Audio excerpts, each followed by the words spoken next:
దేవునికి మహిమ కలుగును గాక. సంతోషం గలవారందరూ దేవునికి స్తోత్రం చెబుదామా? హల్లెలూయా. దేవుడు మహిమ పరచబడడం అనేది వాస్తవాన్ని గ్రహించి మనము దేవునిని మరి ఎక్కువగా మహిమపరిచే వారిలో చేర్చబడాలి. దేవుడు మహిమపరచబడువాడు.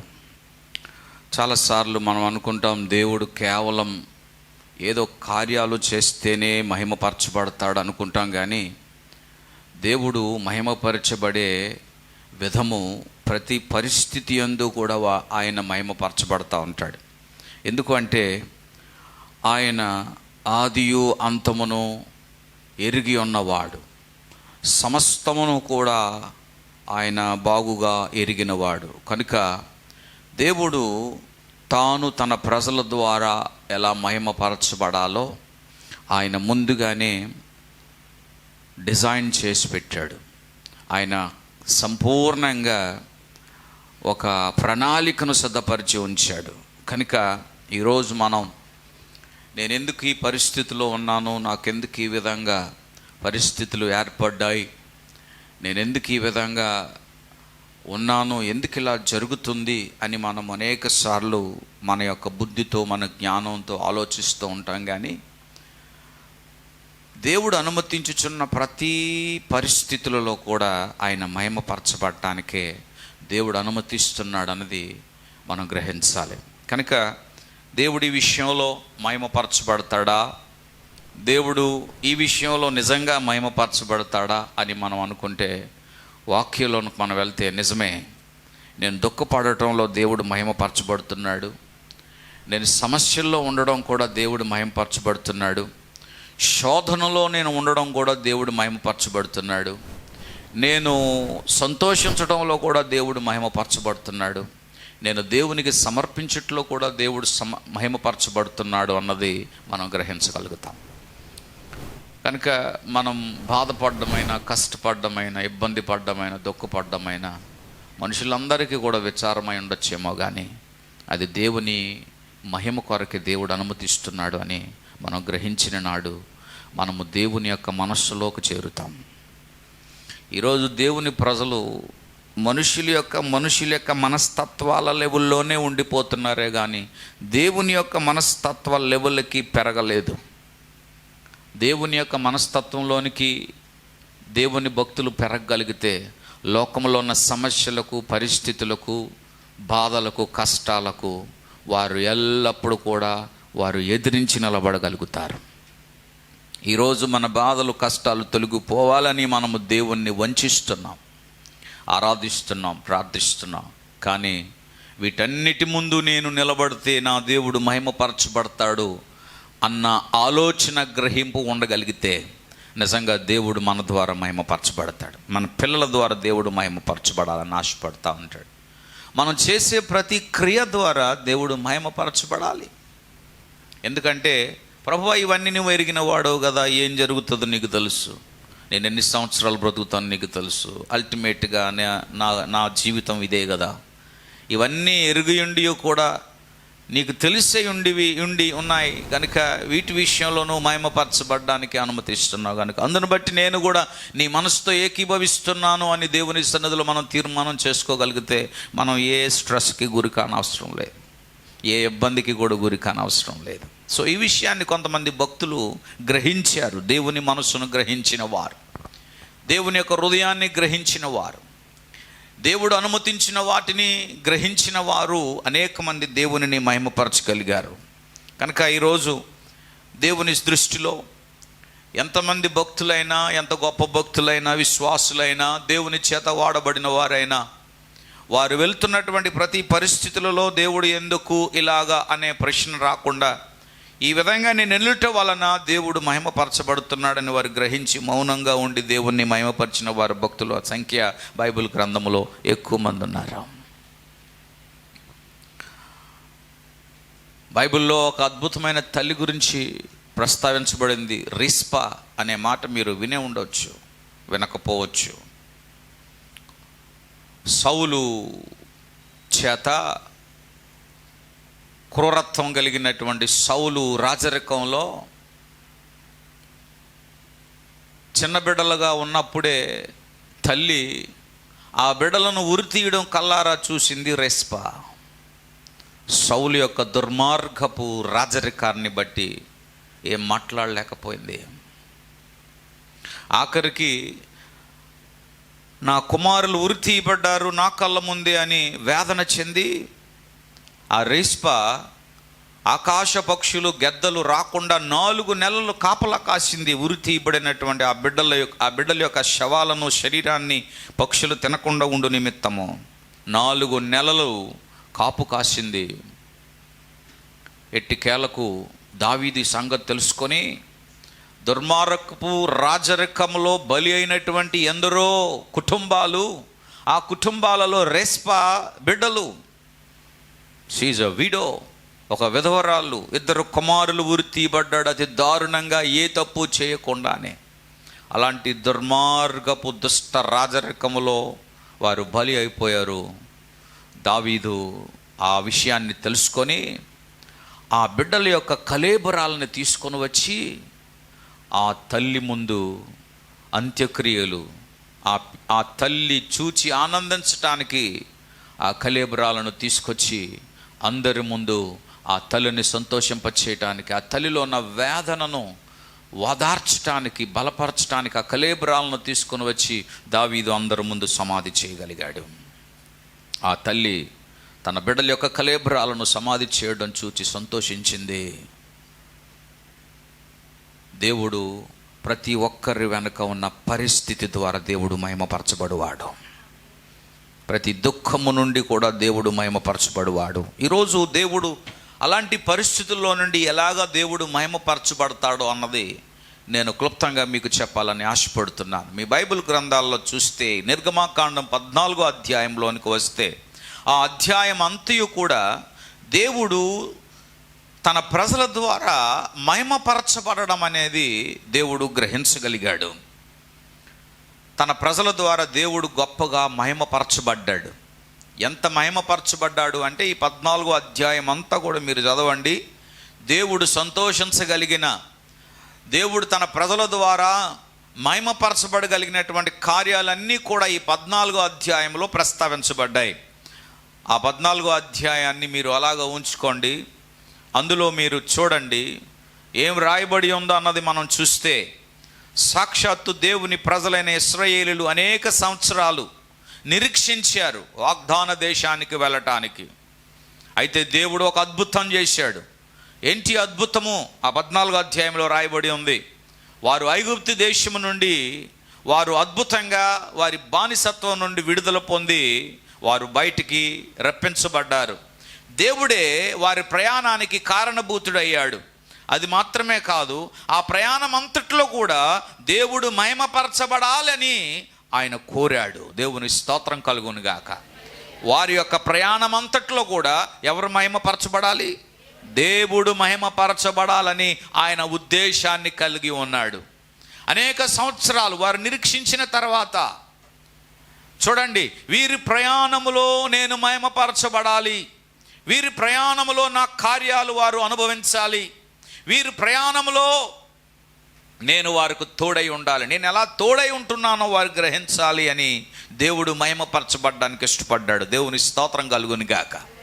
ఈరోజు నువ్వు రక్షణ పొందిన తర్వాత నీ రక్షణ యాత్రలో, నీ రక్షణ అనే ప్రయాణములో, దేవుడు నీకు పిల్లల్ని ఇచ్చిన తర్వాత నీ పిల్లల యొక్క ప్రయాణములో, ఒక కుటుంబాన్ని దేవుడు ఇచ్చిన తర్వాత ఆ కుటుంబ ప్రయాణములో, దేవుడు నీకు పరిచర్య ఇచ్చాక ఆ పరిచర్య ప్రయాణములో, దేవుడు నీకు ఇచ్చినటువంటిది ఏదైనా సరే ఆ ప్రయాణములో పరిస్థితులు ఏమైనప్పటికీ ఆ ప్రయాణములో దేవుడు మహిమపరచబడడానికే దేవుడు ఆ మార్గాన్ని నీకు తెరిచాడు.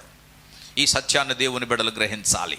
ప్రభువా, నేను మరొకలాగా అనుకున్నాను, ఆ ప్రయాణం అయితే బాగుండేమో. నేను మరొకలాగా అనుకున్నాను, నా వ్యాపారం మరొక విధంగా ఉంటే బాగుండేమో. నేను మరొక విధంగా అనుకున్నాను, నా ఉద్యోగం మరొకలాగా ఉంటే బాగుండేమో అని ఈరోజు మనం అనేకమైన ఆలోచనలు కలిగి ఉంటాం. కానీ వాక్యం చెప్తుంది, మనుష్యుని ఆలోచనలు వంటివి కాదు నా ఆలోచనలని దేవుని వాక్యం చెప్తుంది. దేవుని స్తోత్రం కలుగునుగా. దేవుని ఆలోచనలు ఎలాంటివో తెలుసా? మన ప్రయాణములో దేవుడు మహిమపరచబడాలి. మన పిల్లల యొక్క ప్రయాణములో దేవుడు మహిమపరచబడాలి. తెలీదు ఎలాగ దేవుడు మహిమపరచబడతాడో. We have no idea how God is going to glorify through us. మన ద్వారా దేవుడు ఎలా మహిమపరచబడతాడో తెలియదు, కానీ ఆయన మర్మములను బయలుపరచువాడు. కనుక ప్రభువా, నా కుటుంబ పరిస్థితి, నా ఆర్థిక పరిస్థితి, నా పిల్లల యొక్క పరిస్థితి చీకటిగా అంధకారంలో ఉంది. నేనేమి చేయాలో అర్థం కాని స్థితిలో ఉన్నాను. నా ముందన్నీ కూడా ప్రశ్నార్థకములమే కనబడతా ఉన్నాయి. ఎటు వెళ్ళినా నాకు ఎలాంటి మార్గము కనబడట్లేదయ్యా. నేను ఎవరి తలుపు తట్టినా నాకు సమాధానం రాలేకపోతా ఉంది. నేను ఎటు పోవాలో, ఒక పక్క ఆర్థికంగా, మరొక పక్క అనారోగ్యంగా, మరొక పక్క మానసికంగా, మరొక పక్క పరిస్థితులన్నీ విషమించున్నాయి. కనుక ఈ ప్రయాణంలో నువ్వు ఎలా మహిమపరచబడతావో నాకైతే తెలియదు, కానీ మర్మములను బయలుపరచువాడువు నీవే. దేవుని ప్రజలు దేవుని చేత నడిపించబడాలి అంటే, నడిపించబడుతున్నారు అంటే, ఆ ప్రయాణములో ఆ నడిపించేవాడు నీ ద్వారా దేవుడు మహిమపరచబడడానికే, నిన్ను నడిపించడానికి ఆయన ఇష్టపడుతున్నాడని నువ్వు గ్రహించాలి. దేవునికి స్తోత్రం కలుగునుగాక. హల్లెలూయా. మన చిన్న చిన్న ప్రయాణాలు దేవుడు ఎలా మహిమపరచబడతాడు? ఇశ్రాయేలు ప్రజల యొక్క ప్రయాణములలో దేవుడు ఎలా మహిమపరచబడ్డాడు? ఏ విధంగా మహిమపరచబడ్డాడు? చెప్పడానికి చాలా విషయాలు ఉన్నాయి, కానీ సమయానుకూలతను బట్టి నేను చెప్పాలని ఆశపడుతున్నాను. మొదటిగా దేవుడు ఎలా మహిమపరచబడ్డాడు వీరి యొక్క ప్రయాణము ద్వారా అని మనం ఆలోచిస్తే, వారికున్న సమస్య ద్వారా దేవుడు మహిమపరచబడ్డాడు అని దేవుని వాక్యం చెప్తుంది. దేవుని స్తోత్రం కలుగునుగాక. సమస్యల ద్వారా కూడా దేవుడు మహిమపరచబడతాడా? అవును, సమస్యల ద్వారా కూడా దేవుడు మహిమపరచబడేవాడు. వాస్తవానికి 14వ అధ్యాయము 1-4 వచనాలు మీరు చదివితే అక్కడ ఏం రాయబడి ఉందంటే, వారు ఎర్ర సముద్రం దగ్గరికి వెళ్ళాలి, ఆ ఎర్ర సముద్రంలో దిగాలి. దేవుడు అన్నాడు, ఎర్ర సముద్రంలో మీరు దిగాలని ప్రభు ఆజ్ఞాపించాడు. అయ్యో ప్రభువా, ఎర్ర సముద్రంలో దిగమంటావేంటి? మాకేమో సులువైన మార్గం ఏర్పరిస్తే బాగుంటుంది కదా, మాకు ఏదో కనీసం కాలినడకతో ఉండే బాట అయినా చూపిస్తే బాగుంటుంది కదా, ఈ ఎర్ర సముద్రం అంటావేంటి ప్రభువా? నువ్వు ఎందులోనైనా నడమంటావు, నువ్వు దేవుడు కదా, మేము మనుషులం. గమనించాలి, దేవుడు మహిమపరచబడాలి అంటే నీ ముందు కనబడిన మార్గం ఏదైనా దేవుడు ఆజ్ఞాపించినప్పుడు దాని గుండా నువ్వు పోవడమే దేవుడు మహిమపరచబడడానికి ఒక అవకాశం. ఆమేన్. ఎంతమంది ఇష్టపడుతున్నారు? నాకు వద్దండి మార్గం, నాకు వద్దండి పరిస్థితి, నాకు అవదండి ఇది అని ఈరోజు అనేక సార్లు మనం వెనకడుగు వేస్తూ ఉన్నాం.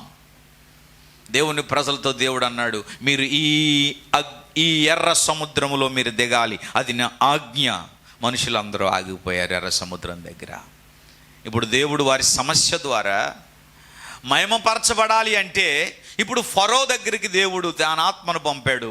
ఫరో హృదయాన్ని దేవుడు కఠినపరిచేశాడు. ఆ 14వ అధ్యాయం అంతా మీరు ఇంటికి వెళ్ళి చదవండి. ఆ స్టోరీ అంతా దేవుడు ఎలా మహిమపరచబడ్డాడు అన్నది కనబడుతుంది. చూడండి, ఒక ప్రక్క దేవుడు ఎర్ర సముద్రం దగ్గర మనుషులను తీసుకెళ్ళి ఉంచాడు, మరొక ప్రక్క హేరోదు యొక్క ఫరో యొక్క హృదయము ఏం చేశాడు? ఫరో హృదయం కఠినం అయిపోయిన తర్వాత ఏమయ్యాడు ఫరో? హృదయాన్ని కఠినపరుచుకొని దేవుని ప్రజలను ఏం చేయాలని సమస్య పుట్టించాడు, సమస్యను సృష్టించాడు. ఏంటా సమస్య? బయటికి చెప్పుకోలేనంత సమస్య. ఏంటా సమస్య? ఒక ప్రభంజనాన్ని సృష్టించాడు. దేవుని ప్రజలను హతమార్చటానికై రథములను, రౌతులను, గుర్రములను, సైన్యములను రెడీ చేసి వారిని సంహరించాలని పరుగెత్తుకుంటూ వస్తున్నాడు. గమనించాలి, ఇక్కడ సమస్య ఎలాంటిదో తెలుసా? ముందేమో దేవుడు ఆజ్ఞాపించాడు ఆ ఎర్ర సముద్రంలో దిగమని, వెనక దేవుడు మళ్ళా ప్రేరేపించాడు, ఫరో సైన్యాన్ని సిద్ధం చేసి పంపిస్తున్నాడు. ఇది దేవుడే చేస్తున్నాడా? దేవా, మా ప్రయాణములో ఇన్ని ఇబ్బందులు పెట్టి ఇన్ని సమస్యలను సృష్టించి నువ్వు ఎలా మహిమపరచబడతావయ్యా? కొన్నిసార్లు మనకు అర్థం కాదు. పిల్లల్ని ఇచ్చావు కదా అయ్యా, వాళ్ళకి ఎలా పోషిస్తావు? ఎలా పోషించాలి నేను? ఇక్కడ ఒక విషయాన్ని మీరు గమనించాలి. మన జీవిత యాత్రలో, మన ప్రయాణంలో, మన ప్రతి పనిలో దేవుని మీద మనం ఆధారపడినప్పుడు దేవుడు వాటి నుండి మనల్ని నడిపిస్తున్నాడు అంటే ఆయన సహాయము చేయక మానడు. ఆయన ఆజ్ఞాపించినది నువ్వు లోబడటే అక్కడ జరుగుతున్న అద్భుతం. లోబడిన విధానము దేవునికి కనబడినప్పుడు దేవుడు అద్భుతము చేయువాడు. నీ సమస్యలలో, నీ గడ్డు సమస్యలలో నీవు దేవుని యొక్క మాటకు లోబడకపోతే ఆ సమస్యలు సమస్యలుగానే మిగిలిపోతాయి. ఇక్కడ దేవుని ప్రజలలో కనబడుతూ ఉంది సమస్య. ఈ సమస్య ద్వారా దేవుడు మహిమపరచబడాలి. ఎలా మహిమపరచబడతాడు? ఏ విధంగా? ద రియాలిటీ ఆఫ్ గాడ్, దేవుని యొక్క అద్భుతమైన ఔన్నత్యము ఆ సమస్యలో, ఆ సమస్యలను సృష్టించిన వారికి దేవుడు ఎలా ప్రత్యక్షపరుస్తాడు? సందేహముతో ఉన్న దేవుని ప్రజలు ఏ విధంగా దేవుని యొక్క ఆ అద్భుతమైనటువంటి కార్యాన్ని చూస్తారు? కొన్నిసార్లు మనకు సమస్యలు సమస్యగా మారిపోతూ ఉంటాయి. ఆ సమస్యలను బట్టి మనం మరి ఎక్కువగా మన యొక్క సామర్థ్యము, మన యొక్క శౌర్యము, మన యొక్క బలము, మన యొక్క ఆలోచన అంతా కూడా దిగజారిపోయేటట్టుగా ఈ సమస్యలు మనలను పట్టి పీడిస్తూ ఉంటాయి. కానీ దేవుడు మాత్రం ఆ సమస్యను సృష్టించి మన యొక్క ప్రయాణములో ఆయన ఉంచాడని నువ్వు గ్రహించగలిగితే దేవుడు నీకు ధైర్యం ఇస్తాడు. ఆమేన్. ఇది గ్రహించలేకపోతున్నాము అంటే మనము దేవుని యొక్క మాట యందు, ఆయన స్వరమందు, ఆయన సహవాసమందు, ఆయనతో చేసే ఒడంబడిక యందు మనము నిలకడగా లేమని అర్థం. గమనించాలి. ఇశ్రాయేల్ ప్రజలను తరిమేలాగా దేవుడు చేశాడు, దేవుడే అనుమతించాడు. ఫరో హృదయాన్ని కఠినపరిచింది దేవుడే. ఆ ఎర్ర సముద్రములో దిగమని ఆజ్ఞాపిస్తుంది దేవుడే. ఈ భయంకరమైన సమస్య ద్వారా దేవుడు ఎలా మహిమపరచబడతాడు? నిజంగా సమస్యల ద్వారా దేవుడు మహిమపరచబడతాడా? మీరు ఎప్పుడైనా ఆలోచించారా? సమస్యలను నెట్టు ప్రభువా, సమస్యలను పక్కన నెట్టు ప్రభువా అని ప్రార్థించేవారు అనేకులు ఉన్నారే కానీ ఈ సమస్యల ద్వారా నా దేవుడు మహిమపరచబడతాడు అన్న గ్రహించగలిగిన విశ్వాసులు ఈరోజు ఎంతమంది ఉన్నారు? భక్తులు అనేక మంది నా సమస్యలలో నా దేవుడు మహిమపరచబడతాడు అని ఆ సమస్యలను ఎదుర్కొన్నారు, ఆ సమస్యలను అనుభవించారు. దేవుణ్ణి తిట్టలేదు, దేవుణ్ణి దూషించలేదు, దేవునికి విరోధంగా మాట్లాడలేదు, దేవుణ్ణి ప్రశ్నించలేదు. ఈరోజు దేవుని ప్రజలు మన సమస్యల ద్వారా దేవుడు మహిమపరచబడతాడని దేవుడు తీర్మానం చేసుకున్న తర్వాత ఆ సమస్యల్లో నుండి మనం ఏం చేస్తున్నామంటే దేవుని నుండి దూరం అయిపోతున్నాం, దేవునికి దూరం అవుతున్నాం, ప్రార్థనకు దూరం అవుతున్నాం, సహవాసానికి దూరం అవుతున్నాం. వెళ్ళడం వలన ఏ ఉపయోగం లేదండి. ఆరాధనకు వెళ్ళడం వలన ఏ ఉపయోగం ఉంది? ఇచ్చుట వలన ఏ ఉపయోగం ఉంది?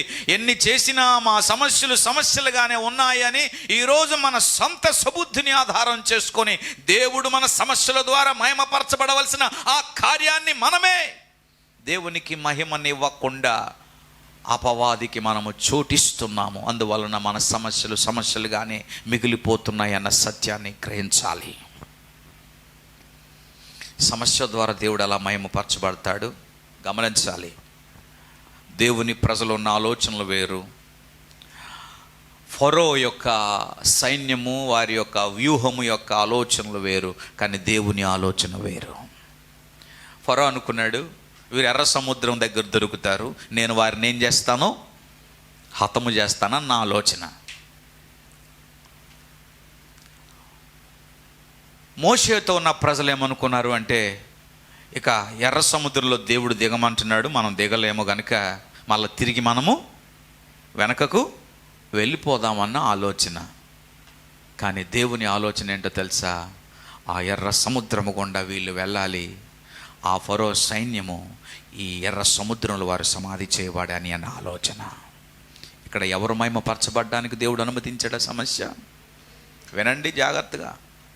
ఎవరు మహిమపరచబడ్డానికి దేవుడిచ్చిన ఈ సమస్య కనుక సమస్యలు మంచివే, ఏదో మరక మంచిది అన్నట్టుగా సమస్యలు మేలు కొరకే సమస్యలలో దేవుడు మహిమపరచబడువాడు. ప్రభువా, నాకు సమస్య వచ్చింది, నేను భయపడక, సమస్య వచ్చింది అధైర్యపడక, సమస్య వచ్చింది నేను టెన్షన్ పడక, సమస్య వచ్చింది సందేహించక, ప్రార్థన జీవితాన్ని కోల్పోకుండా, సహవాసాన్ని కోల్పోకుండా, ఈ సమస్య ద్వారా నీవు మహిమపరచబడడానికే నీవు నాకు అనుమతించావు గనుక నా ప్రయాణంలో ఎన్ని సమస్యలు వచ్చినా అవి నువ్వు మహిమపరచబడడానికి అనుమతించావు గనుక నేను ఈ సమస్యలలో ఏం చేయాలో నాకు నేర్పించు ప్రభువా అని మనం ప్రభు పాదాల దగ్గర మనం కూర్చోగలిగితే దేవుడు నేర్పిస్తాడు ఆ సమస్యల నుండి ఎలా బయటికి రావాలో. ఫరో హృదయము కఠినమైపోయింది. ఎంత కఠినమైంది తెలుసా? కఠినమైన హృదయాన్ని మార్చగలిగిన వాడు దేవుడే. కఠినమైన హృదయాన్ని మరి ఎక్కువగా కఠినము చేయగలిగిన వాడు కూడా దేవుడే. హేరోదు హృదయాన్ని కూడా దేవుడు కఠినం చేశాడు కదా. హృదయాలు కఠినమవుతున్నాయి అంటే గమనించాలి, అక్కడ దేవుడు కఠినమైన హృదయాల ద్వారా కూడా దేవుడు మహిమపరచబడాలి.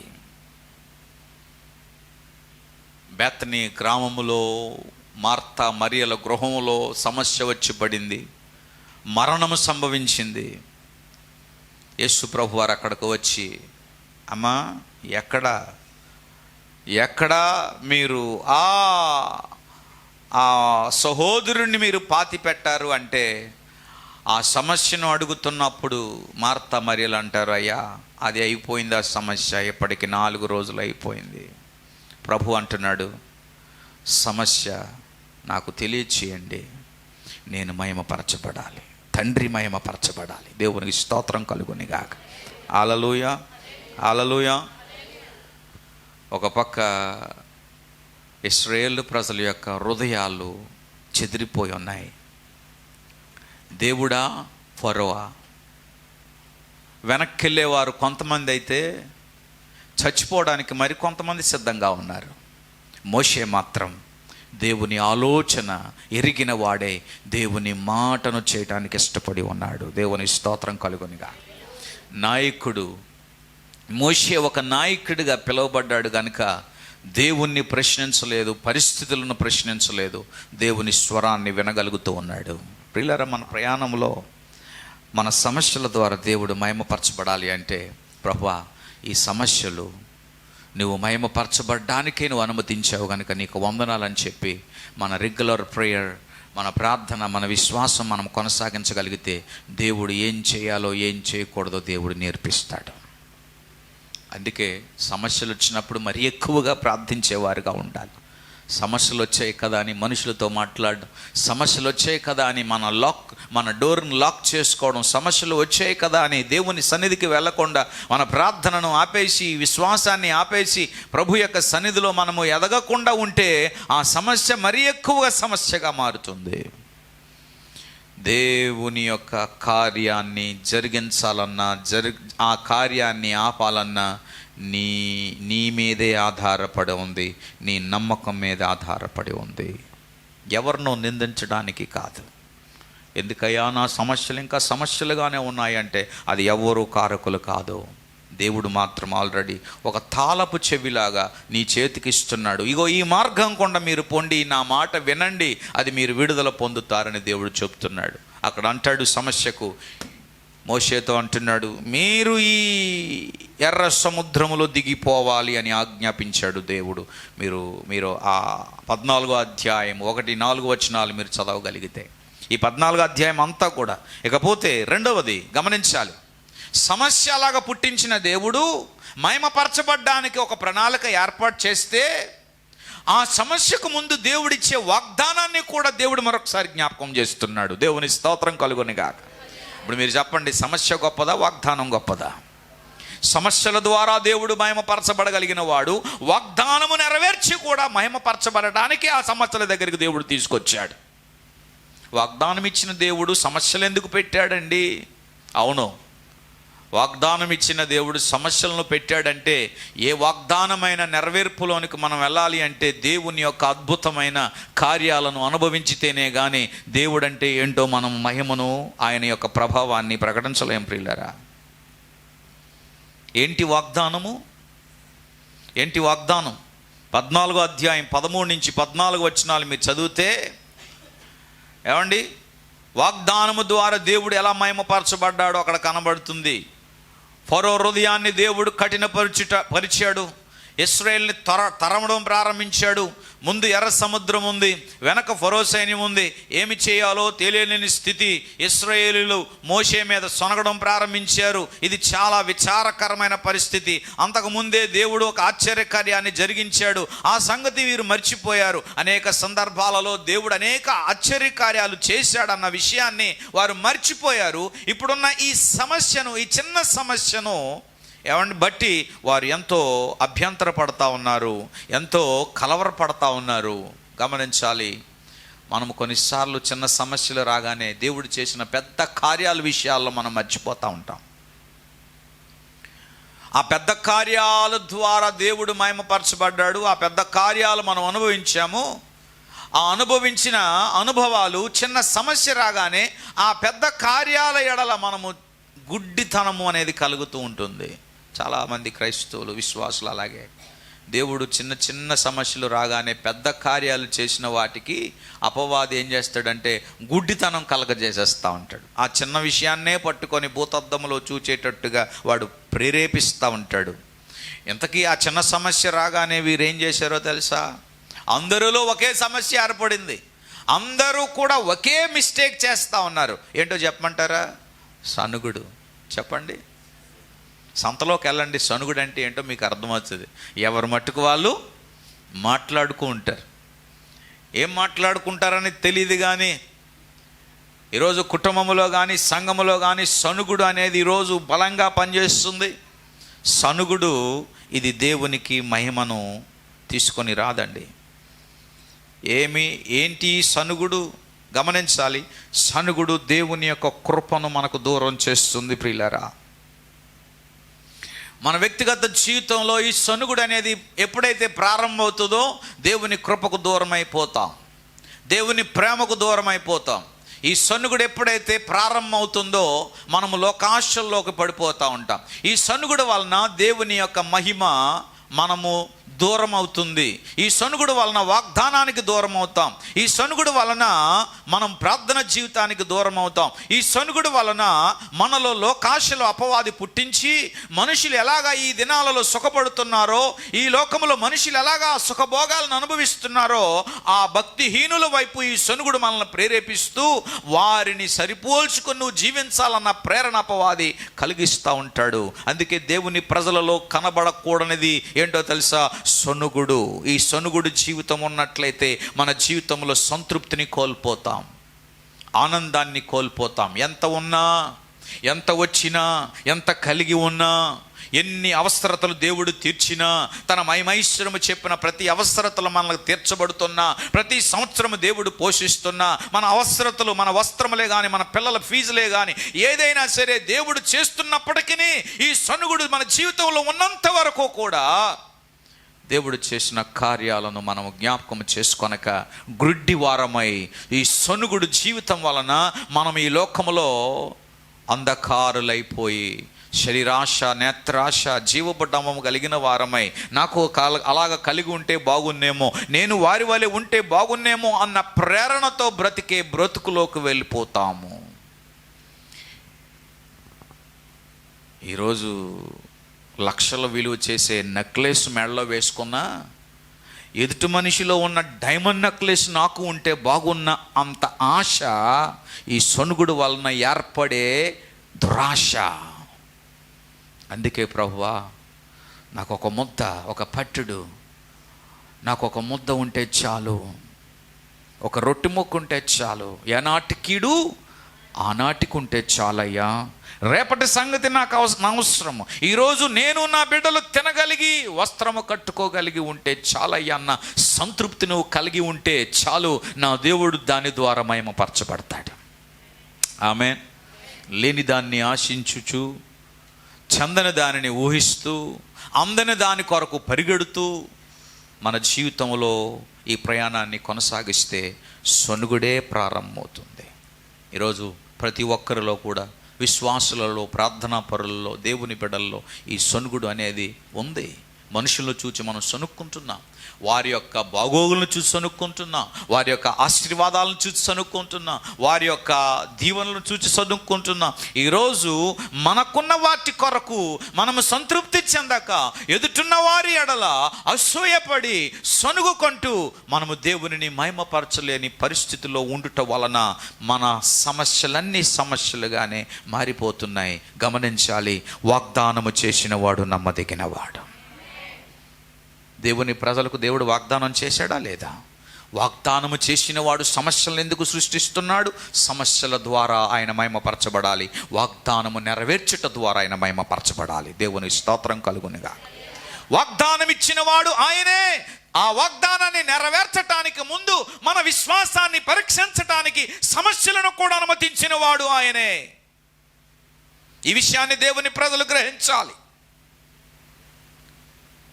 నువ్వు ఏ స్థలములో ఉండి దేవుని యొక్క వాగ్దానాన్ని పొందావో, ఆ వాగ్దానాన్ని నెరవేర్చబడినంత వరకు ఆ స్థలములో నువ్వు కనిపెట్టగలిగినప్పుడు, ఆ స్థలములో ఆ వాగ్దానము నెరవేర్చబడక ముందు దేవుడు అనుమతిస్తున్న ఏ సమస్య అయినా ఆ సమస్యలో నిలబడగలిగితే, సొనగకుండా యథార్థముగా నమ్మకముగా ఉండగలిగితే, నా దేవుడు నిన్ను వాగ్దానం ఇచ్చిన దేవుడు నమ్మదగిన వాడు.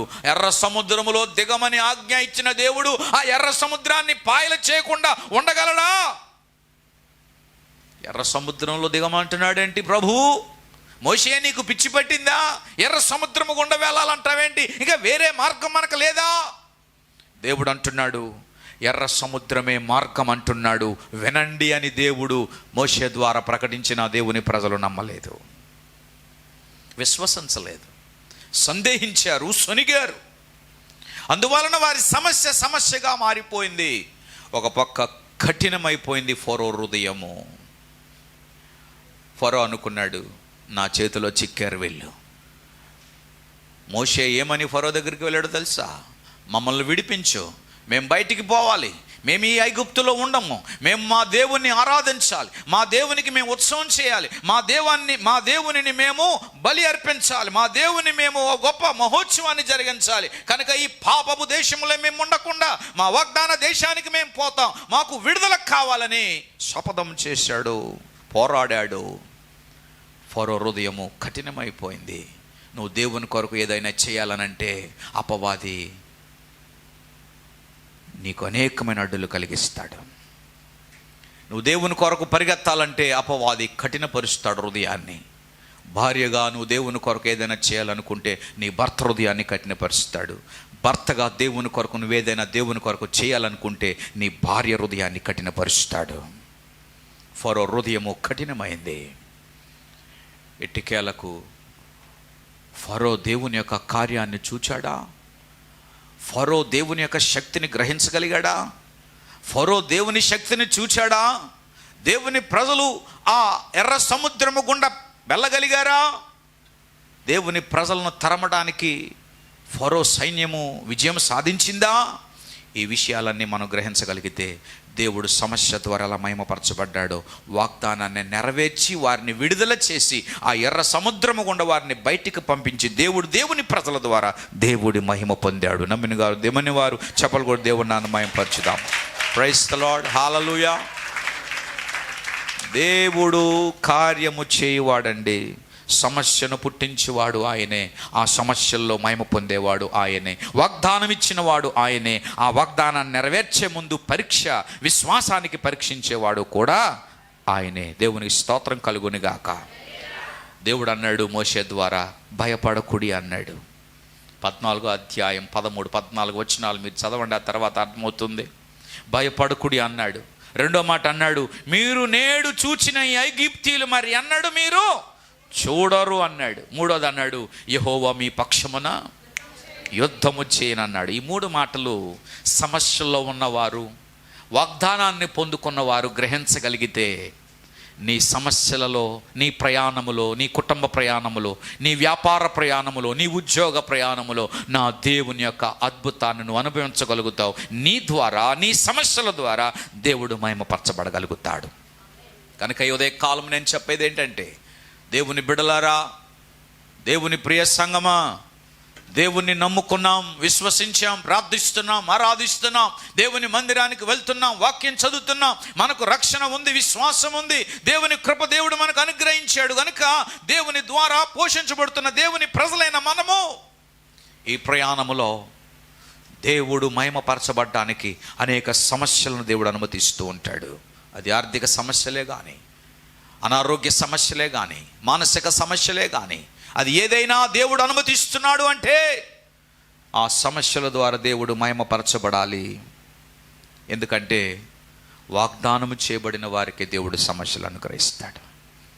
వాగ్దానము లేని వారికి సమస్యలు రావు.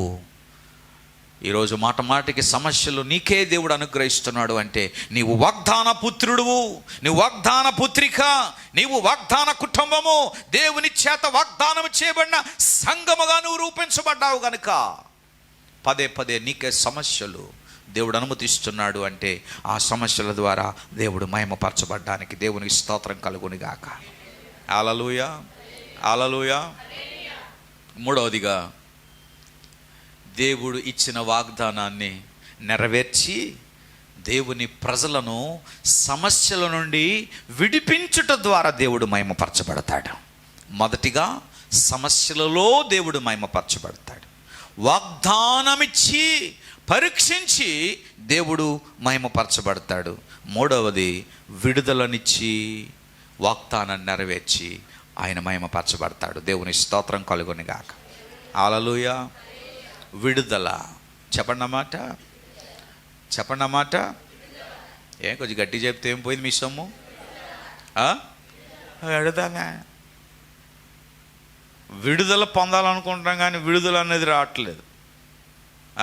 ఒక రూపాయి కావాలంటే అడుక్కున్నవాడు ఎలాగంటాడు? అమ్మా అంటాడు. అవునా కాదా? అంటే ఆడ అంతరంగంలో నుండి వాడు అవసరత బయలుపరచబడతా ఉంటుంది. ఈరోజు దేవునికి మన హృదయములో నుండి ఏం రావాలో తెలుసా? హగరు తన యొక్క అత్యవసరతను దేవునికి తెలియచేసింది. ఆ పుట్టిగుడ్డి వాడు దావీదు కుమారుడా అని తన అంతరంగంలో నుండి తన అవసరతను తెలియచేశాడు.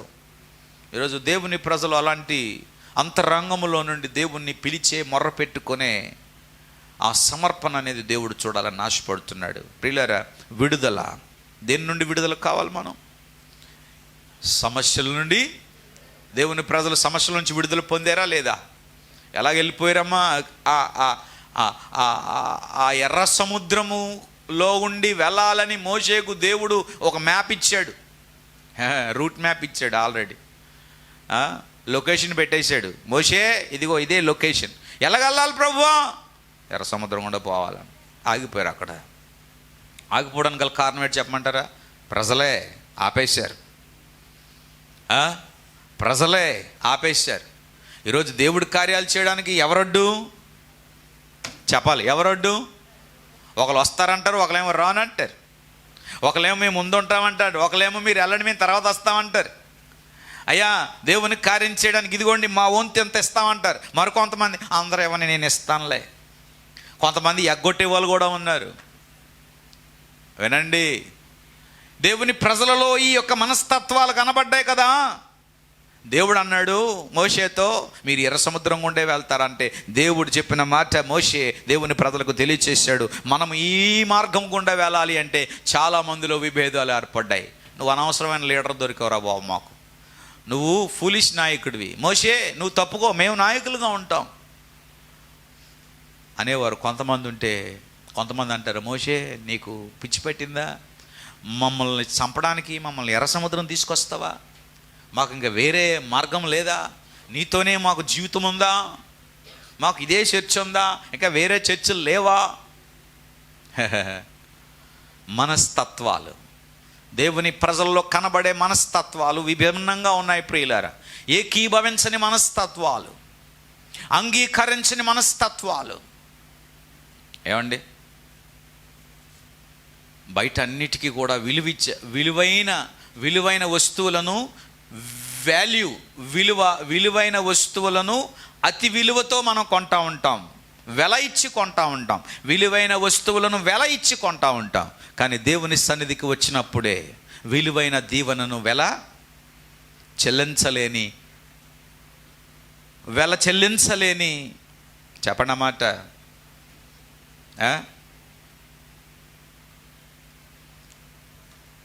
చల్లలేని 20 రూపాయలు, చల్లలేని 50 రూపాయలు, ఇవన్నీ మీ ముందు నేను పెడితే ఎంత చేపనో. ఏమ్మా సుగుణమ్మ గారు, నిలబడండి. చల్లలేని 50 రూపాయలు, చల్లలేని 20 రూపాయలు మీరు చూసారా? గట్టిగా చెప్పండి, చూసానానండి. ఎన్ని ఉన్నాయి నాకు ఇవ్వండి. ఎక్కడి నుండి వచ్చాయి? ఎక్కడి నుండి వచ్చాయి? మంచి నోట్లన్నీ నువ్వు పూజ పెట్టుకో, పూజకి. చల్లలేనివన్నీ ఎక్కడ పడేయాలి నువ్వు? నీ దీవెన కూడా అంతే. మనస్తత్వాలు మనం ముందుకు ఎందుకు వెళ్ళలేకపోతున్నాం తెలుసా? మన వాగ్దానం ఎందుకు ఆగిపోయిందో తెలుసా? చెప్పండి, ఎందుకు ఆగిపోయింది? అందరూ ఇంతేసి ఇమ్మంటే అంతేసి ఎందుకు ఇవ్వాలి? నేను ఇంతే ఇస్తా. మన డిసిషన్ వేరు, ఏకీభవించలేని డిసిషన్ కాదు. ఓకే, సేవకులు నాయకులు నిర్ణయించిన ప్రకారం, అందరూ ఇచ్చిన ప్రకారం నేను కూడా ఇస్తాను అంటే ఆ కార్యాన్ని దేవుడు ముందుకు సాగించడా? ఏమండి, దేవుని ప్రజలు ముందుకు సాగకుండా వెనకకుండడానికి గల కారణం ఏంటో చెప్పరా? వారు ఒక మాట మీద నడవలేదు. అనేకమైన మనస్తత్వాలు కలిగిన వారుగా ఉన్నారు. ప్రభువా, నేను నిన్ను మహిమపరిచేది మనుషుల వలన బట్టి కాదయ్యా. నేను మహిమపరిచేది నా పక్కవారు ఇచ్చిన దాన్ని బట్టి కాదయ్యా. నీవు నా కొరకు కలిగి ఉన్న వాగ్దానాన్ని బట్టి నేను నమ్మి విశ్వసించి, ఇదిగో నా విశ్వాస సామర్థ్యముతో నేను నిన్ను మహిమపరుస్తున్నాను ప్రభువా అని నీవు సంపూర్ణంగా దేవునికి సమర్పించుకోగలిగితే నువ్వు దేవుని ఆత్మచేత నడిపించబడగలుగుతావు. నీ సమస్యల్లో నుండి దేవుడు మహిమపరచబడతాడు. హల్లెలూయా. అది మాత్రమే కాదు, విడుదల చేయబడతావు. You will be delivered from every kind of situations. ప్రతి పరిస్థితుల్లో నుండి కూడా నువ్వు విడుదల చేయబడతావు. ఈ వాక్యాన్ని వింటున్న వీక్షిస్తున్న దేవుని ప్రజలారా, విడుదల పొందాలని దేవుని పాదాల దగ్గర పట్టుకున్నావేమో, విడుదల పొందాలని నీవు దేవుని కార్యాలు చూడాలని అనేక సార్లు దేవుని సన్నిధిలో ప్రార్థించావేమో, ఆ విడుదల కొరకే నువ్వు దేవునికి విలువైన నీ హృదయాన్ని, విలువైన నీ మనస్సును, విలువైన నీ జీవితాన్ని దేవునికి సమర్పించుకోగలిగితే దేవుడు నీ విలువైన హృదయాన్ని, నీ విలువైన మనస్సును, సమర్పణను గ్రహించి నా దేవుడు నీకు విడుదల చేస్తాడు. విడుదల చేయటానికి, విడుదల పొందటానికి హృదయము, విడుదల పొందటానికి మనస్సు దేవునికి ఇచ్చేయాలి. దేవుని స్తోత్రం కలుగునిగాక. నీ మనస్సు దేవునికి ఇచ్చేస్తే ఏదైనా నువ్వు దేవునికి ఇవ్వగలుగుతావు. ఆమేన్. చెప్పండి, అవునా కాదా? దేవునికి నీ మనస్సు ఇచ్చేస్తే ఏదైనా నువ్వు ఇవ్వగలవు. ఆ పేద విధవరాలు దేవునికి మనసు ఇచ్చింది కనుక ఆమె కలిగి ఉన్నది అంతలో కూడా దేవుని మందిరానికి వచ్చి ఇచ్చేసింది, మనస్సు ఇచ్చేసింది. ఇచ్చి చూడు నీ మనస్సును దేవునికి, నా దేవుడు ఎంత రెట్టింపును నిన్ను కలగజేస్తాడో. ఈ సత్యాన్ని దేవుని బిడ్డలు మర్చిపోతున్నారు ప్రియులారా. ఇక్కడ విడిపించడం ద్వారా ఎలాగ దేవుడు మహిమ పొందాడో నేను చెప్పాలని ఆశపడుతున్నాను. మొదటిగా 14వ అధ్యాయం 19వ వచనంలో దేవదూత వారిని వెంబడించింది. 14వ అధ్యాయం 19 నుంచి 20 వచనాలు చూస్తే అక్కడ మేఘస్తంభము వారిని వెంబడించింది. 14వ అధ్యాయం 21, 22 వచనంలో చూస్తే నేల ఆరిన నేలగా, సముద్రములో ఉన్న నేల ఆరిన నేలగా చేయబడింది. దేవుని ప్రజలు ఆరిన నేల మీద వారు నడిచారు. వాక్యం చెప్తుంది ఆరిన నేల. చెప్పండి ఆ మాట, ఆరిన నేల. సముద్రములో ఆరిన నేల ద్వారా వారు నడవగలిగారు. ఇకపోతే 4వది మనం చూస్తే ఇశ్రాయేలు ప్రజలు వారు ఆరిన నేల మీద నడుస్తూ ఉండగా సముద్ర మార్గములో దేవుని ప్రజలను తరుముతున్న ఫరో సైన్యము మరణించింది, సమాధి చేయబడింది. వీటి విషయంలో దేవుడు ఎంత మహిమపరచబడ్డాడో దేవుని స్తోత్రం కలుగునిగాక. హల్లెలూయా. దేవుని దూత వారిని వెంబడించినప్పుడు దేవుడు మహిమ పొందాడు. మేఘస్తంభాన్ని బట్టి దేవుడు మహిమపరచబడ్డాడు. ఆరిన నేల మీద దేవుని ప్రజలు నడుస్తూ ఉంటే దేవుడు మహిమపరచబడ్డాడు. అది మాత్రమే కాదు, దేవుని ప్రజలు ఆరిన నేల మీద నడుచుచూ ఉన్నప్పుడు వెనక వస్తున్న శత్రువులు ఆ నీటిలో ఆ ఆరిన నేల మీద నడుచుచున్న వారిని వెంబడిస్తూ ఉండగా దేవుడు వెనక నుండి దేవుని ప్రజలను తరుముతున్న ఆ ఫరో సైన్యాన్ని దేవుడు సముద్రములో సమాధి చేయడం మొదలుపెట్టాడు. ఎవరు మహిమపరచబడ్డాడు? దేవుడు మహిమపరచబడ్డాడు. దేవునికి స్తోత్రం కలుగును గాక. హల్లెలూయా. సమస్యలలో కాపుదల ఇచ్చే దేవుడు ఆయనేనండి. సమస్యలను సృష్టించినప్పటికీ, సమస్యలను ఆయన అనుమతించినప్పటికీ ఆయన సమస్యల్లో కూడా కాపుదల ఇచ్చేవాడు. ఈ విషయాన్ని దేవుని బిడ్డలు గుర్తించాలి. దేవుడు సమస్యల ద్వారా మహిమపరచబడ్డానికి సమస్యలు అనుమతిస్తున్నాడు అంటే ఆ సమస్యలలో కూడా దేవుడు మనకు కాపుదల ఇచ్చేవాడని మనం నమ్మాలి. దానియేలు ఏమండి, సహోబోన్లో వేయబడిన తర్వాత దేవుని కాపుదల అక్కడ ఉంది. దానియేలుకి సమస్యే, ప్రార్థించి వారికి సమస్యే, ప్రకటించి వారికి సమస్యే, సాక్ష్యం చెప్పేవారికి సమస్యే, క్రైస్తవులుగా ఈ దినాలలో జీవించడం సమస్యే, సువార్త ప్రకటించడం సమస్యే, దేవుని ప్రజలుగా జీవించడం, ఆత్మీయులుగా ఉండడం సమస్యే. కానీ ఆ సమస్యలలో కూడా నా దేవుడు మహిమపరచబడటానికి ఆయన కాపుదల ఇచ్చేవాడు. ఈ సత్యాన్ని దేవుని బిడ్డలు గమనించాలి, గ్రహించాలి. ప్రభువా, నాకు సమస్య వచ్చింది, అనుమతించింది నువ్వే కదా, దాన్ని కాపు కాసేవాడు నీవే. సమస్యలలో కాపుదల. అది మాత్రమే కాదు, మనం ఆ కాపుదల ఉందని మనం గుర్తించినప్పుడు దేవుడు మహిమపరచబడతాడు. దేవుని స్తోత్రం కలుగును గాక. హల్లెలూయా. సమస్య వచ్చింది కానీ భయపడి, సమస్య వచ్చింది కదా అని అధైర్యపడి, సమస్య వచ్చింది కదా అని మనుషుల దగ్గర పారిపోయి, బంధువుల దగ్గర పారిపోయి, స్నేహితుల దగ్గర పారిపోయి, ఆ ఊరు పారిపోయి, ఈ ఊరు పారిపోతే సమస్యలకు పరిష్కారము రాదు. మనం ఒకటి నమ్మాలి, ప్రభువా నీ ద్వారా నేను పిలువబడ్డాను, రక్షించబడ్డాను. సమస్య నేను ఎదుర్కొంటున్నాను ఒక తల్లిగా, సమస్య నేను ఎదుర్కొంటున్నాను ఒక భర్తగా, సమస్య నేను ఎదుర్కొంటున్నాను ఒక యజమానుడిగా, సమస్య నేను ఎదుర్కొంటున్నాను ఒక వ్యాపారివేత్తగా, సమస్య నేను ఎదుర్కొంటున్నాను ఒక ఉద్యోగకర్తగా, నేను సమస్య ఎదుర్కొంటున్న సమాజంలో, కుటుంబంలో అనేకుల ద్వారా నేను నమ్మిన బిడ్డను గనుక ప్రభువా ఈ సమస్యలలో కాపుదలిచ్చే దేవుడు నీవే. ఈ సమస్యల్లో నీ ఉద్దేశం ఏమైనదో నాకు తెలియదు, కానీ ఈ సమస్యల్లో నిన్ను నేను మహిమపరచటానికే, నిన్ను స్తుతించుచు ప్రార్థించుచు నమ్మిక ఉంచగలిగి నీ విశ్వాసంలో నేను స్థిరపడగలిగితే నువ్వు కాపు కాసే దేవుడు, కాపుదల ఇచ్చే దేవుడు అయ్యా. ఈ కాపుదలలో నేను బ్రతకటానికి నీ కృప నాకు కావాలి ప్రభువా అని దేవుని సన్నిధిలో, నీ సమస్యలో దేవుని సన్నిధిలో మొర్ర పెట్టగలిగితే నా దేవుడు నీ సమస్యల్లో నుండి ఆయన మహిమపరచబడడం మాత్రమే కాదు, ఆయన విడుదలనిచ్చి ఆ విడుదల ద్వారా ఆయన మహిమపరచబడగలుగుతాడు.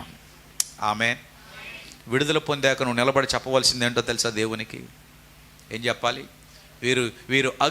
వీరు ఆ ఎర్ర సముద్రము దాటికి వెళ్ళిపోయాక, ఆ ఒడ్డుకు వెళ్ళిపోయిన తర్వాత ప్రతి ఒక్కరూ కూడా నాట్యము చేస్తూ, పాట పాడుతూ, ఏమండి, యవనులు, చిన్నలు, పెద్దలు, తల్లులు, తండ్రులు ప్రతి ఒక్కరూ కూడా దేవుని నామాన్ని మహిమపరిచారు. దేవుని స్తోత్రం కలుగునుగా. ఆ ఎర్ర సముద్రము ఒడ్డులో దాటిన తర్వాత ఒక గొప్ప ఆరాధన ప్రారంభమైంది. దేవుని స్తోత్రం. మేఘ స్తంభము అప్పుడు వారి ముందు ప్రత్యక్షమైంది. దేవుని ప్రజలు ఆరాధిస్తుంటే ఎండలో ఆరాధిస్తారా? దేవుని మేఘము వారి మీదకి వచ్చేసింది. దేవుని స్తోత్రం. మేఘస్తంభముగా దేవుడు ప్రత్యక్షమయ్యాడు. అందుకే మనం ఆరాధించినప్పుడు దేవుడు ప్రత్యక్షమవుతాడు. ప్రియులారా, ఆరాధించి వారి మధ్య ఆయన ఉండేవాడు.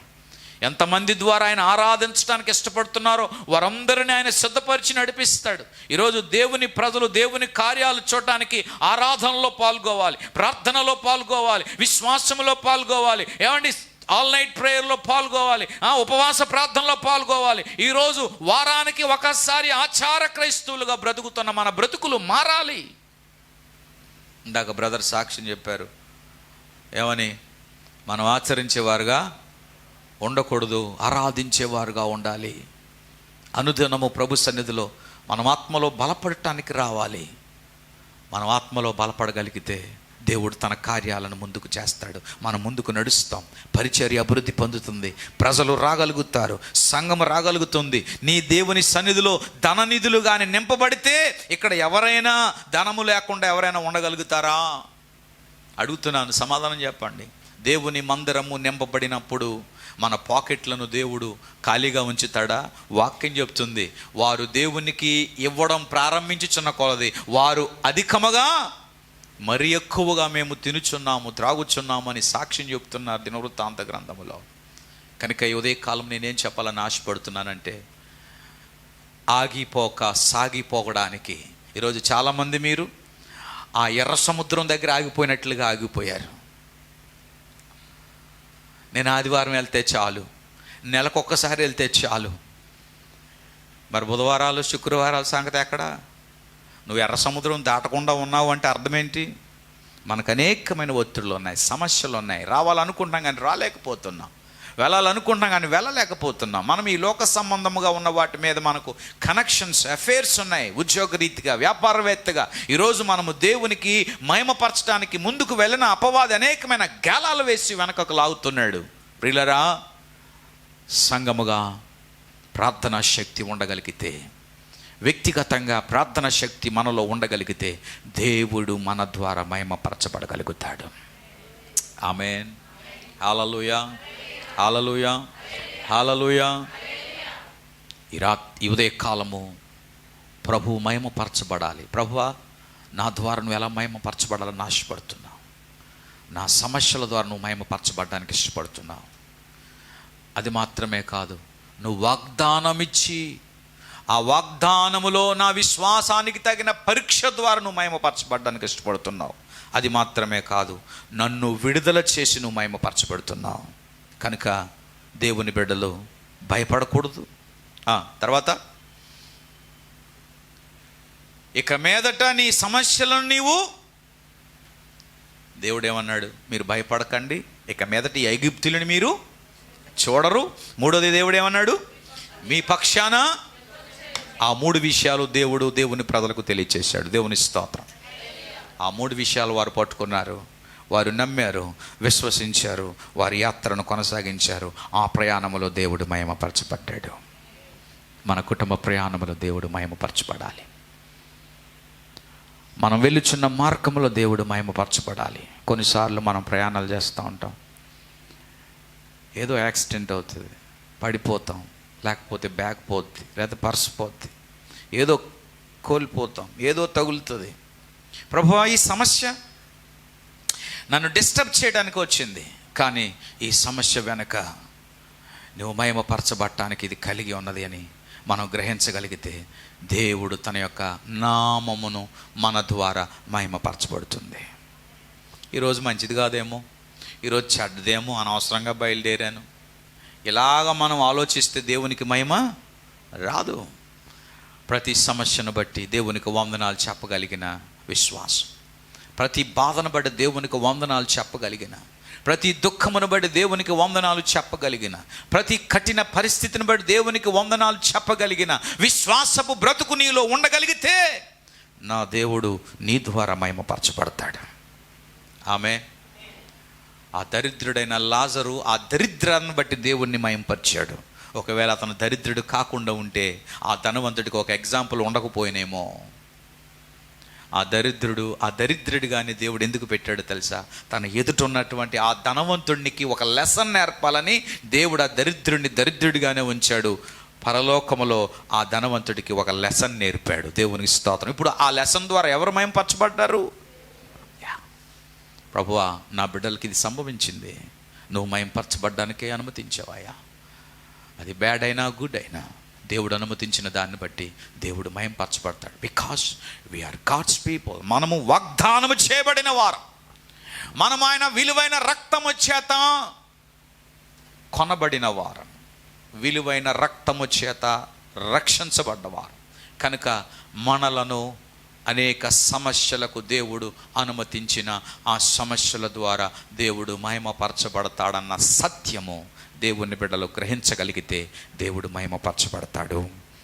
ఈ వాక్యాన్ని వింటున్నా, వీక్షిస్తున్న నా సహోదరి సహోదరుడా, నీ సమస్య ఎంత గడ్డుదైనా, ఎంత కఠినమైనదైనా ఆ సమస్యను అనుమతించిన దేవుడే, ఆ సమస్య నుండి విడుదల చేయవాడు నా దేవుడే. ఆ సమస్యల ద్వారా దేవుడు మహిమపరచబడ్డానికి ఆ సమస్య నీకు అనుమతించాడు.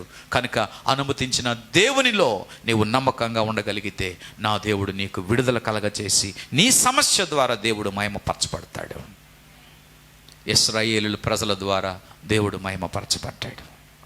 ఆమె ఆ అవతల గట్టుకు వెళ్ళి వారు దేవుణ్ణి ఆరాధిస్తున్నారు, స్తుతిస్తున్నారు. ఒక పూట అయిపోయింది దేవుణ్ణి ఆరాధించడంలో. వారు మంచినీళ్ళు తాగడం మర్చిపోయారు, భోజనం చేయడం మర్చిపోయారు. ఏమండి, అన్నీ మర్చిపోయారు. ఆ తర్వాత వారు ఆరాధనలో ఆ సంతోషంతో నెమ్మదిగా వారు ప్రయాణాన్ని సాగిస్తున్నప్పుడు వెంటనే శత్రువుడు అటాక్ చేశాడు. అమాలేకీయులు వచ్చి యుద్ధం ప్రారంభించారు. కొన్నిసార్లు మనం అనుకుంటాం, విడుదల పొందేశాం, దేవుడి కార్యం చేసేసాడు, నాకు దేవుడు నేను అడిగిందా ఇచ్చేసాడు, దేవుడు నాకు ఇది అనుగ్రహించేశాడు అని దేవునికి వందనాలు చెప్పి గెంతేలోపే అపవాది మరలా అక్కడ ప్రత్యక్షమవుతాడు. అమాలేకీయులు వచ్చి ఇశ్రాయేలు ప్రజల్ని అటాక్ చేశారు. గమనించాలి, కొన్నిసార్లు దేవుని బిడ్డలైన మనం ఒక సమస్య తర్వాత మరొక సమస్య, ఒక బాధ నుండి మరొక బాధ నుండి విడుదల పొందుచున్న కొలదే మనకు కొన్ని బాధలను దేవుడు అనుమతిస్తూ ఉంటాడు. వాటిలో కూడా మనం జయము పొందాలి. వాటి ద్వారా కూడా దేవుడు మహిమపరచబడాలి. మనం బ్రతికినంత కాలము దేవుడు మహిమపరచబడుతూనే ఉండాలి. వాటిని మనం జయిస్తూనే ఉండాలి. దేవుడు మనకి కాపుదలను ఇస్తూనే ఉండాలి. వాటి ద్వారా దేవుడు ఆయన నిత్యము మహిమపరచబడుతూనే ఉండాలి. ఇది నాకు వద్దు అని చెప్పడానికి నీకు యోగ్యత లేదు. ఇది నాకు వద్దయ్యా, ఇక చాలయ్యా అనడానికి యోగ్యత లేదు, నీకు అధికారం లేదు. ప్రభువా ఏది ఇచ్చినా నీకు వందనాలు, నువ్వు ఏది అనుమతించినా నీకు వందనాలని చెప్పగలిగితే దేవుడు మనకు ధైర్యవంతులుగా, వీరులుగా, విశ్వాసపు శూరులుగా మనలను మనకంటే ముందు నిలబడిన వారిలో దేవుడు మనల్ని నిలబెట్టేస్తాడు. దేవుని స్తోత్రం. సమస్యలు చూచి పారిపోతే కాదు, సమస్య వెంబడి సమస్య, బాధ వెంబడి బాధలు మనం బ్రతికినంత కాలం. ఎందుకో తెలుసా? మనలను విశ్వాస వీరులుగా చేయటానికి. దేవుని ప్రజలు వారి యొక్క ప్రయాణంలో అడుగడుగునా వారి సమస్యల ద్వారా దేవుడు మహిమపరచబడుతూనే ఉన్నాడు. నిర్గమాకాండం 14వ అధ్యాయం మీరు ఇంటికి వెళ్ళి చదవండి. ప్రభువా నా జీవితం ఈ ప్రయాణం వంటిది, నా వ్యాపారము కూడా ఈ ప్రయాణం వంటిదే, నా బ్రతుకు ఈ ప్రయాణం వంటిదే. ఈ ప్రయాణంలో నువ్వు మహిమపరచబడాలి. ఎన్ని అడ్డులు వచ్చినా, ఆటంకాలు వచ్చినా. కొన్నిసార్లు మన ప్రయాణాలు బయటికి చెప్పుకోలేని ప్రయాణాలుగా ఉండొచ్చు. కొన్నిసార్లు మన యొక్క కుటుంబ ప్రయాణాలు, మన బిడ్డల యొక్క ప్రయాణాలు, ఈ వివాహ ప్రయాణాలు, లేక మన యొక్క జీవిత యాత్ర ప్రయాణాలలో అనేకమైన ఒడిదుడుగులు అయినప్పటికీ దేవుని కాపుదల, దేవుని నడిపింపు, దేవుని ప్రజలకు మేఘస్తంభము అగ్నిస్తంభం ప్రత్యక్షమైనట్లుగా మనకు తెలియకుండానే దేవుడు తన మేఘస్తంభాన్ని షకీనాని దేవుడు ఉంచి నడిపిస్తున్నాడు. ఆయన నడిపిస్తున్నాడు సంవత్సరం వెంబడి సంవత్సరం. మన ముందు కాలచక్రం దొర్లుచున్న కొలది ఆయన కృప వెంబడి కృపను, ఆయన ప్రేమను, ఆయన కనికరాన్ని ఆయన మనకు చూపుతూ నడిపిస్తున్నాడు. ప్రభువా ఏ యోగ్యత నాకు లేదు కానీ నీ కృప నేను అనుభవిస్తున్నానయ్యా. ఏ యోగ్యత నాకు లేదు కానీ నేను ఈ సుఖాన్ని అనుభవిస్తున్నానయ్యా. ఏ యోగ్యత నాకు లేదు కానీ నేను ఇంత గొప్ప భోగాన్ని అనుభవిస్తున్నానయ్యా. అది నీ వల్లనే. ఎన్ని శోధనలు వచ్చినా, బాధలు వచ్చినా, దుఃఖం వచ్చినా, ఇబ్బందులు నా ముందు కలిగినను, చెప్పుకోలేని పరిస్థితులు నా ముందు కలిగినను, నా జీవితంలో నువ్వు సమస్యలను అనుమతించి ఆ సమస్యల ద్వారా మహిమ పొందుటకే నువ్వు అనుమతిస్తున్నావు అని నేను గ్రహించగలిగిన కృప నాకు కావాలయ్యా. నీకు భిన్నంగా నేను ఆలోచించి సొనుక్కునే జీవితం కాకుండా ఈ సమస్యల ద్వారా నీవు మహిమ పొందుచున్న దేవుడు అని నేను గ్రహించగలిగిన భక్తి, విశ్వాసము నాకు కావాలి ప్రభువా అని ప్రభు దగ్గర మనము వినయము కలిగి లోబడి మనం జీవించగలిగితే ఏ సమస్య నుండైనా నా దేవుడు విడిపించగలిగిన వాడు. ఆ విడుదల ఇచ్చిన వాటి ద్వారా దేవుడు మహిమపరచగలుగుతాడు. అట్టి విడుదలను, కృపను, అట్టి మహిమను దేవుడు మన ద్వారా, మన కుటుంబాల ద్వారా, మన సంఘము ద్వారా దేవుడు పొందాలని మనం ఆశిద్దాం, ప్రార్థిద్దాం, దేవుని సన్నిధిలో ఎగుదాం.